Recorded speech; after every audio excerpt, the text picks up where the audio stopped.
கடந்த சில மாதங்களாக, குறிப்பாக தேர்தல் தேதி அறிவிக்கப்பட்டவுடன்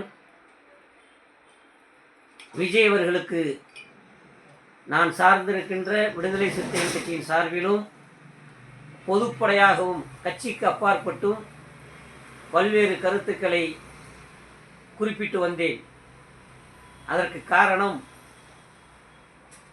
விடுதலை சிறுத்தைகள் கட்சியில் பயணிப்பதற்காக மாத்திரமல்ல, விஜய் அவர்கள் அரசியலில் முதலில் கால் எடுத்து வைக்கிறார். அவர் கொள்கை எதிரி என்று பிஜேபியை பிரகடனப்படுத்துகிறார். அரசியல் எதிரி என திராவிட முன்னேற்ற கழகத்தை குறிப்பிடுகிறார். ஆனால் கொள்கை எதிரி என்றைக்கும் ஒத்து வரவாது. அவர்களிடத்திலே என்னாலும் முரண்பாடுதான் இருக்கும். அதுதான் கொள்கை எதிரி. ஆனால் அரசியல் எதிரி என்பது சூழ்நிலையின் காரணமாக அமைவதுதான் அரசியல் எதிரி. ஆனால் நீங்கள் அரசியல் எதிரியை மிகவும் வேகமாக தாக்கி பேசுகிறீர்கள், அறிக்கை விடுகிறீர்கள், கிண்டல் செய்கிறீர்கள். ஆனால் கொள்கை எதிரியை பற்றி எந்த விதமான வார்த்தைகளையும் நீங்கள் விடுவதில்லை. இது அரசியலுக்கு நீங்கள் எடுக்கின்ற முடிவிற்கு குந்தகம் விளைவிக்கும் என்று குறிப்பிட்டேன். ஆகவே திராவிட முன்னேற்ற கழகம் அரசியல் எதிரியாக இருந்தாலும் அவர்களிடத்திலே நீங்கள் கூட்டணி அமைத்து கூட அந்த கூட்டணியின் மூலமாக சீட்டினை பெற்று வெற்றி பெற்று வரக்கூடிய காலங்களில் நீங்கள் முதலமைச்சராகலாம் என்றெல்லாம் கூட குறிப்பிட்டிருந்தேன். ஆனால் இன்றைய சூழ்நிலை அரசியலில் ஒரு தெளிந்த நிலை ஏற்படாத சூழலிலும் உங்களுக்கு ஆட்சி அமைப்பதற்கான வாய்ப்பினை இறைவன் வழங்கியிருக்கிறான். அப்படிதான் இதை நாம் குறிப்பிட வேண்டும், எடுத்துக்கொள்ள வேண்டும். ஆனால் அரசியல் எதிரியாக இருந்த அந்த கூட்டணியில் இருப்பவர்கள் தான் உங்களுக்கு இன்றைக்கு உறவு கொடுக்கின்றார்கள், ஆதரவு கொடுக்கின்றார்கள்.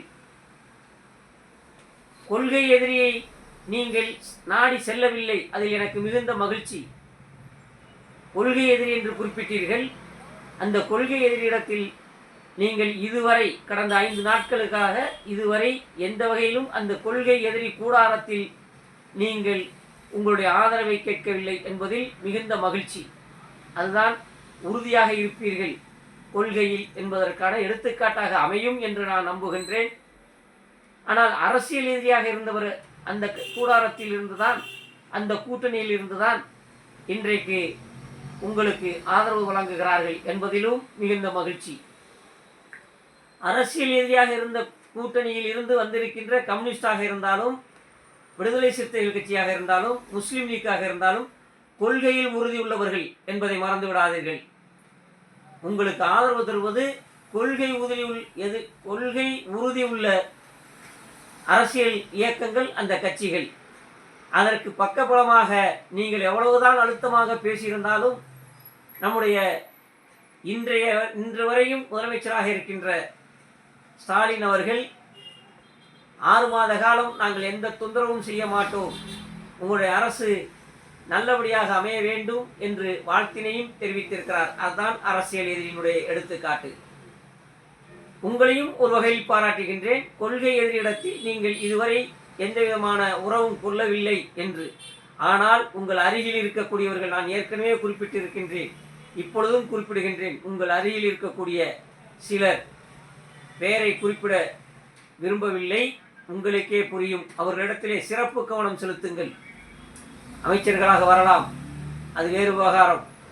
ஆனால் அவர்கள் என்றைக்கும் பெட்டியில் இருக்கின்ற பாம்பு என்பதை உணர வேண்டும் என்பதையும் இந்த நேரத்தில் நான் எச்சரிக்கையாக தெரிவித்து, நீங்கள் ஆதரவு கேட்டு சென்றது முதலில் திராவிட முன்னேற்ற கழகத்தின் கூட்டணியில் இருக்கின்ற இந்திய யூனியன் முஸ்லீம் லீக் வசம் சென்றீர்கள். அவர்கள் நாங்கள் திராவிட முன்னேற்ற கழகத்தினுடைய அனுமதியை பெற்றுதான் உங்களுக்கு ஆதரவு தர முடியும் என்று குறிப்பிட்டார்கள். ஆனால் அவர்கள் உங்களுக்கு எந்த விதமான ஆதரவையும் தரவில்லை என்று உங்களுக்கு மன வருத்தம் இருந்திருக்கும். இருந்த போதிலும் அதற்கடுத்து 2 கம்யூனிஸ்டுகளும் உங்களுக்கு மனம் உணர்ந்து வெளியிலிருந்து நிபந்தனையற்ற ஆதரவு தருகிறேன் என்று குறிப்பிட்டார்கள். அதற்கடுத்து தேவைப்பட்ட 2 எம்எல்ஏக்களுடைய ஆதரவை விடுதலை சிறுத்தைகள் கட்சி இன்றைக்கு அறிவித்திருக்கிறது. அவர்களும் எந்த விதமான நிபந்தனையும் இன்றி ஆதரவை வழங்கினார்கள். முஸ்லிம் லீக்கும் ஆதரவு வழங்கி இன்றைக்கு 118 என்பது 120 உங்களிடத்திலே இருக்கிறது. ஒரு முன்னுதாரணமே இல்லாத ஒரு செயலை கவர்னர் அவர்கள் செய்திருக்கிறார். 108 எம்எல்ஏக்களை கொண்ட உங்களை ஆட்சி அமைக்க அழைத்திருக்க வேண்டும். ஆட்சி அமைத்ததற்கு பிறகு 15 நாளோ 20 நாளோ டைம் கொடுத்து பெரும்பான்மையை நிறுவியுங்கள் என்று சொல்லியிருக்க வேண்டும். அதுதான் நல்ல கவர்னருக்கான, நல்ல அரசிற்கான வழிமுறையை செய்கின்ற கவர்னராக இருக்க முடியும். இவரே காபந்து கவர்னர் தான். இவர் கேரளாவுடைய கவர்னர், தமிழ்நாட்டினுடைய கவர்னர் அல்ல. ஆனால் இவர் எந்த அளவிற்கு பந்தாட முடியுமோ அந்த அளவிற்கு பந்தாடி பார்த்தார். இயலவில்லை. விடுதலை சிறுத்தைகள் ஆதரவு கொடுக்கப் போகிறது என்று தெரிந்தவுடன் நான் கேரளாவிற்கு 7 மணிக்கு புறப்படுகிறேன் என்று குறிப்பிடுகிறார். இதெல்லாம் என்ன நியாயம்? கேரளாவில் அமைச்சரவை திங்கட்கிழமை தான், 11ஆம் தேதி தான் கேரளாவில் அமைச்சரவை. ஆனால் நீங்கள் ஏன் இன்றைக்கே விடுதலை சிறுத்தைகள் கட்சியினுடைய ஆதரவு வருகிறது என்று தெரிந்தவுடன் செல்கிறீர்கள் என்று சொன்னால் எவ்வளவு பெரிய கொள்கை எதிரிகளை நாம் சந்திக்க வேண்டும் என்பதை நீங்கள் உணர வேண்டும். அதற்காகத்தான் இந்த பதிவு.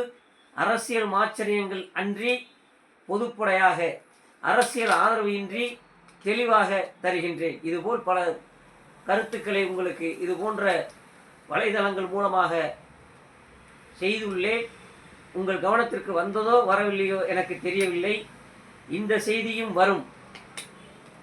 இனியும் நீங்கள் பிஜேபியினுடைய அழுத்தத்தை, பிஜேபியினுடைய ஆதிக்கத்தை, மத்திய அரசினுடைய கொடூரத்தன்மையை சந்திக்க வேண்டும். அதில் உறுதியாக இருங்கள். நீங்கள் உறுதியாக இருப்பதற்கு தோதாக உங்களிடத்திலே அருகிலே இருப்பவர்கள் கொள்கை உறுதி கொண்டவர்கள் என்பதையும் மறந்து விடாதீர்கள். விடுதலை சிறுத்தைகளை உங்கள் கட்சியின் ஆட்சி அமைப்பில் ஆதரவு தருகிறது என்கின்ற பொழுதே அவர்கள் 85% வாளை சூட்டி கொண்டிருப்பார்கள். அதோடு கம்யூனிஸ்ட், அதோடு முஸ்லீம் லீக், இவர்களுக்கு மத்தியில் திராவிட முன்னேற்ற கழகம். நீங்கள் திராவிட முன்னேற்ற கழகத்தின் தலைவருக்கு நேரில் சென்று நன்றி தெரிவியுங்கள். உங்களுக்குள் 1000 இருக்கலாம், அது வேறு விவகாரம். திராவிட முன்னேற்ற கழகத்தினுடைய இந்தியா கூட்டணியுடைய தற்போதைய தலைவர், இந்தியா கூட்டணி தொடருமா தொடராதா என்பது இப்பொழுது கேள்விக்குறியாகி இருக்கிறது. இருந்த போதிலும் தமிழக முதலமைச்சர், முன்னாள் முதலமைச்சராக வரக்கூடியவருக்கு, ஸ்டாலின் அவர்களுக்கு நீங்கள் மனமார்ந்த நன்றியை தெரிவித்து கடந்த காலங்களில் நீங்கள் தாக்கிய வாசகங்கள் பற்றி எடுத்து கூறி அவரிடத்திலே வாழ்த்தினை பெற வேண்டும் என்றும் கேட்டுக்கொள்கின்றேன்.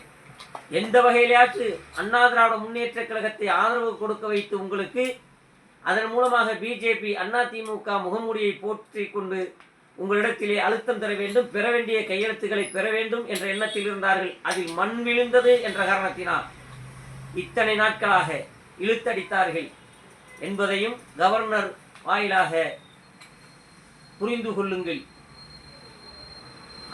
அதையும் விட ஆதவ் அர்ஜுனா போன்றவர்களுக்கு இந்த கூட்டணி அமைவதற்கு அங்கும் இங்கும் ஓடி வந்தார் என்பது ஒரு பக்கம் மகிழ்ச்சியாக இருந்தாலும் அவரும் பிஜேபியினுடைய கையால் என்பதை பலகாலமாக சொல்லி வருகிறோம். எச்சரிக்கையாக இருக்க வேண்டும்.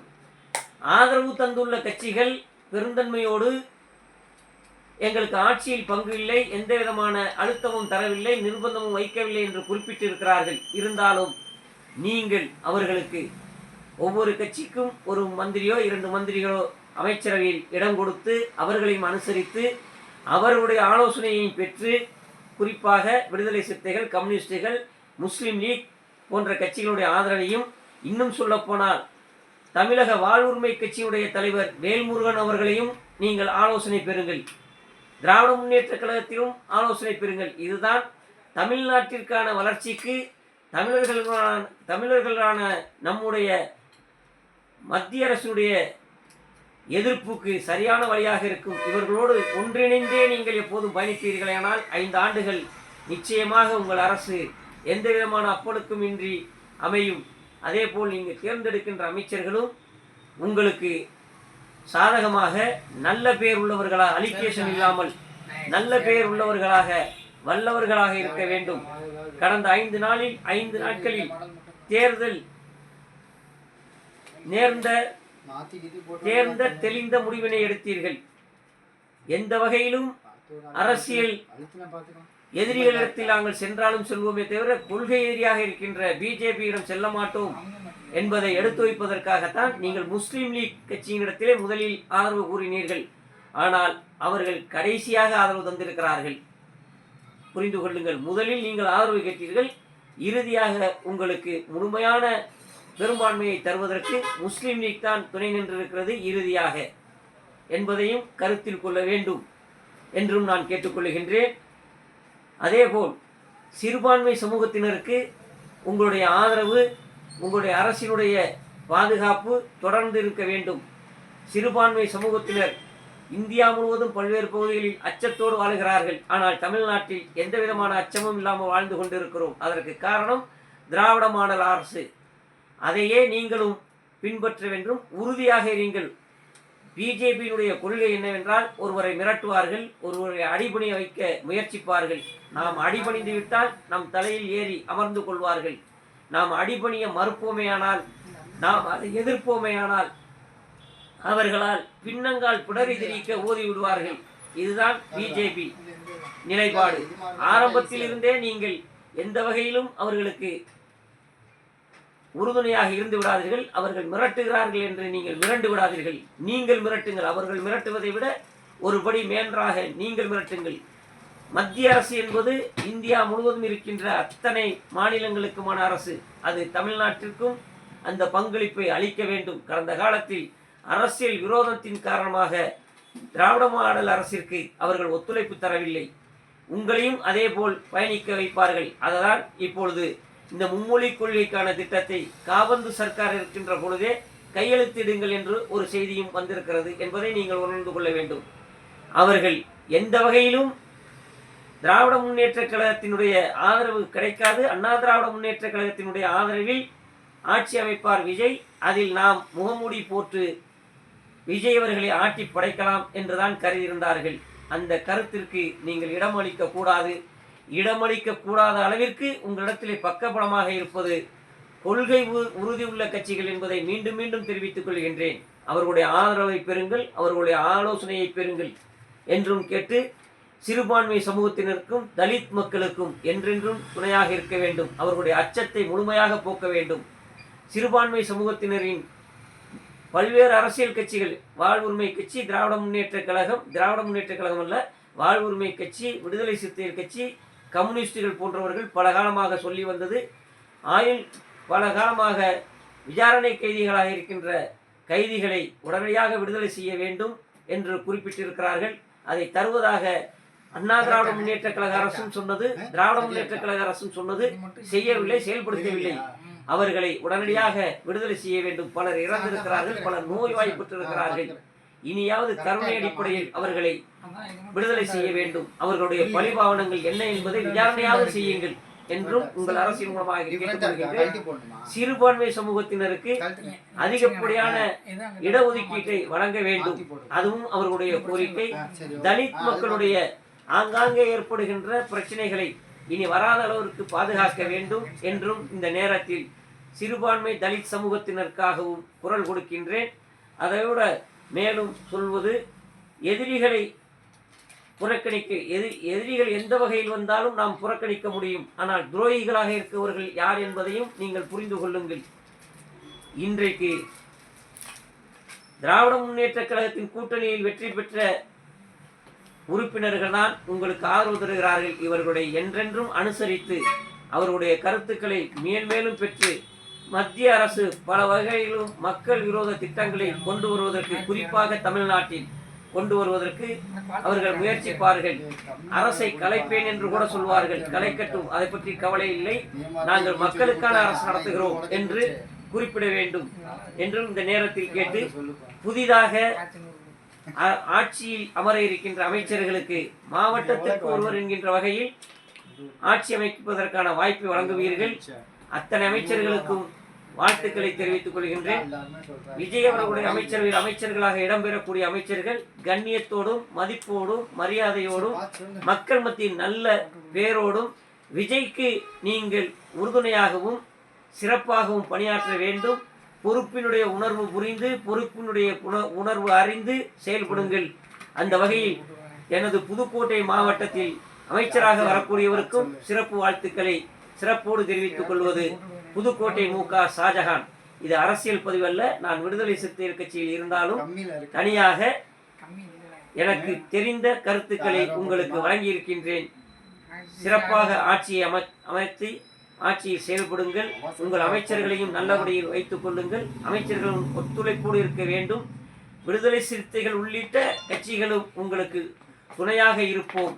நீங்கள் நடந்து கொள்வதை பொறுத்து எதிர்காலங்களில் தொடரும் எங்கள் ஆதரவு என்பதை கம்யூனிஸ்ட் கட்சிகளின் சார்பாகவும் முஸ்லிம் லீக் சார்பாகவும் இந்தியா கூட்டணியாக இருந்தது, அது இருக்கிறதா இல்லையா என்று இனிதான் முடிவாகும். தமிழக திராவிட மாடல் அரசு சார்பாகவும் வாழ்த்துக்களை தெரிவித்துக் கொள்வது. நன்றி, வணக்கம்.